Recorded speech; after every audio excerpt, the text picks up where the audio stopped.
m'appelle Charlotte Goisguen.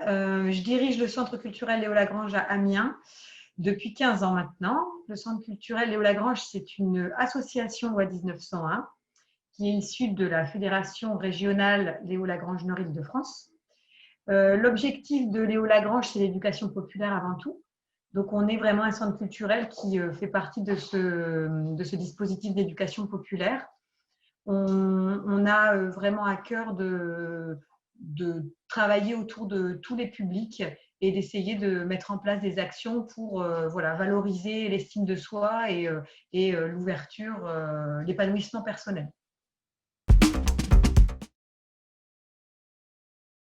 Alors, le projet culturel du centre culturel, il est axé autour de 4 axes majeurs prioritaires. Le premier axe, c'est vraiment celui qui fait la base du centre culturel, ce sont les ateliers de pratique artistique amateurs. On a des ateliers pour tous les âges, pour tous les goûts. On a vraiment des ateliers pour les tout petits, des parents bébés, en éveil musical, en éveil corporel par exemple. On a des ateliers dans toutes les disciplines, en graphisme, en théâtre, en danse, musique, cirque, c'est vraiment assez varié. Et on a 450 adhérents par an à peu près, avec environ 35 ateliers de pratique artistique à l'année. Ça, c'est le premier axe. Le second, c'est la programmation artistique. Donc ça, c'est moi qui vais chercher éventuellement des spectacles, qui vais rencontrer des compagnies locales et régionales. On est vraiment axé autour de spectacles et de compagnies locales et régionales. L'objectif du centre culturel, c'est vraiment d'essayer de donner un peu de visibilité à des spectacles qui démarreraient, de permettre à des artistes de répéter aussi dans nos locaux et d'être vus, que les spectacles et les créations soient vus par les professionnels et les institutions de la région Hauts-de-France. Le troisième axe du projet culturel, c'est les résidences d'artistes. On essaie à peu près tous les 3 ans de mettre en place une résidence vraiment forte avec une compagnie artistique locale dans la mesure du possible pour que les gens soient très présents sur les quartiers alentours. Voilà, donc là, cette année, on est en résidence avec la compagnie Sud Secours depuis 2018 et jusqu'en 2022. On devait faire ça sur 3 années et finalement, ça fera sur 4 à cause du Covid et de la parenthèse que ça a créé sur le temps de résidence. Voilà la compagnie Sud Secours qui travaille principalement autour de la mémoire ouvrière textile.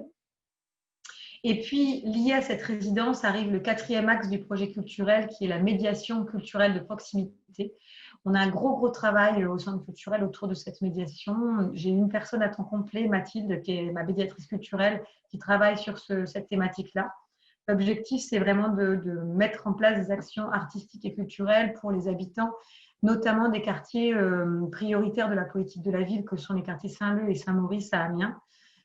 Voilà, donc on travaille avec Saint-Maurice depuis 15 ans et Saint-Leu, c'est depuis à peu près 6-7 ans. On essaie vraiment de mettre en place des actions ciblées pour les publics de proximité et ce, toujours en concertation avec le travail de la compagnie Sud Secours qui est vraiment la colonne vertébrale du projet sur les 3 ou 4 années en cours. Souvent, les résidences, elles se font tout simplement par le biais de rencontres.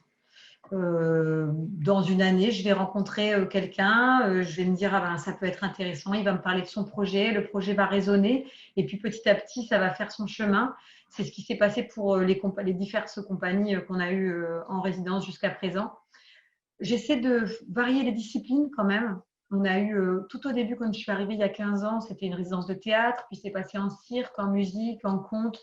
Voilà, on essaie vraiment de créer une dynamique autour des différentes disciplines pour renouveler aussi les propositions.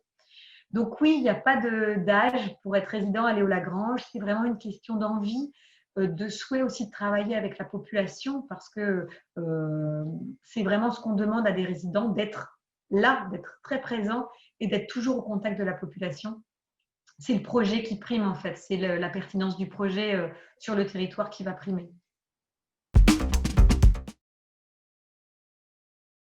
Alors, on en a pas mal. La première, évidemment, ce sont les ateliers de pratique artistique amateur.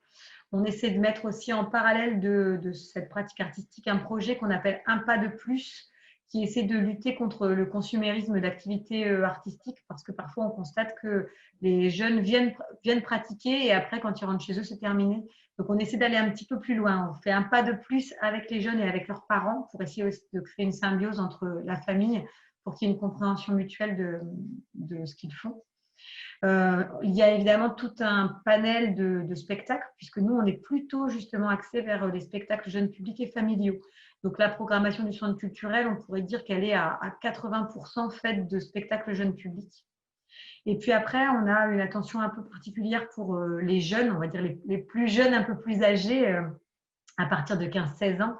On travaille en partenariat très étroit avec l'animation de proximité. Et on met en place des chantiers jeunes quasiment à toutes les vacances scolaires. Des chantiers jeunes qui peuvent porter sur des choses très diverses. Par exemple, celui qu'on a mis en place aux vacances de la Toussaint, la dernière, c'était un chantier autour de la réalisation d'un jardin artistique. Donc, les jeunes, il y avait 8 jeunes qui ont créé notre jardin. Ils ont déterré des choses dans la terre. Ils ont replanté des bulbes en partenariat avec le service des espaces verts d'Amiens Métropole. Et puis, ils ont construit des énormes bacs pour qu'on puisse mettre des fleurs dedans. Donc, on a ce beau projet de jardin artistique. On peut mettre en place aussi des stages de disciplines diverses. Et puis, pour tout le public étudiant, on essaie d'être très ouvert, notamment pour les étudiants de la fac d'art ou ceux qui auraient besoin de trouver un lieu pour que voilà, ce soit un espace d'accueil pour des répétitions, pour des rencontres avec les artistes. On essaie vraiment d'être un lieu ouvert, un peu comme une maison, en fait, pour qu'il y ait de la vie et que ce soit un espace justement ouvert aux jeunes. C'est un projet qui est tout neuf. C'est sa première année d'existence et on a eu peur qu'il ne se fasse pas. C'est un projet qui s'appelle le projet Théâtre Exchange. C'est un partenariat qu'on a mis en place avec la directrice du théâtre Massenet à Lille, Jenny Bernardi, parce qu'on a constaté que les compagnies, suite à la fusion de la région, en fait, des deux régions, on a constaté que les compagnies du versant sud, donc de Picardie, avaient du mal à avoir de la visibilité auprès des professionnels du versant nord et vice-versa. Donc, on a réfléchi à un projet d'échange de compagnies, d'échange de théâtre, où en fait, la directrice de Massenet m'envoie des compagnies du versant nord des Hauts-de-France pour que les professionnels du versant sud puissent les voir, et inversement. Donc ça, c'est un projet qui nous a pris un petit peu de temps à mettre en place, qui est très, très soutenu financièrement par le Conseil régional des Hauts-de-France. Donc, on est vraiment très contente. Moi, au centre culturel, ça va avoir lieu. C'est donc le 8 décembre. On a été obligé de le fermer au public parce que les conditions sanitaires ne nous le permettent pas. Donc, ça reste simplement une journée professionnelle de découverte des compagnies. Malheureusement, la journée au Théâtre Massenet devait se tenir le 10 décembre, le jeudi 10. Et elle a dû annuler à cause des conditions sanitaires trop difficiles dans le Nord-Pas-de-Calais. Donc, ce sera reporté sur 2021. C'est un projet qui est très important pour le centre culturel parce que on est un tout petit lieu. On n'a pas beaucoup de visibilité dans la région et je trouve que cet échange-là, il donne de la visibilité et du sens à notre action qui, du coup, se définit au-delà simplement du territoire local.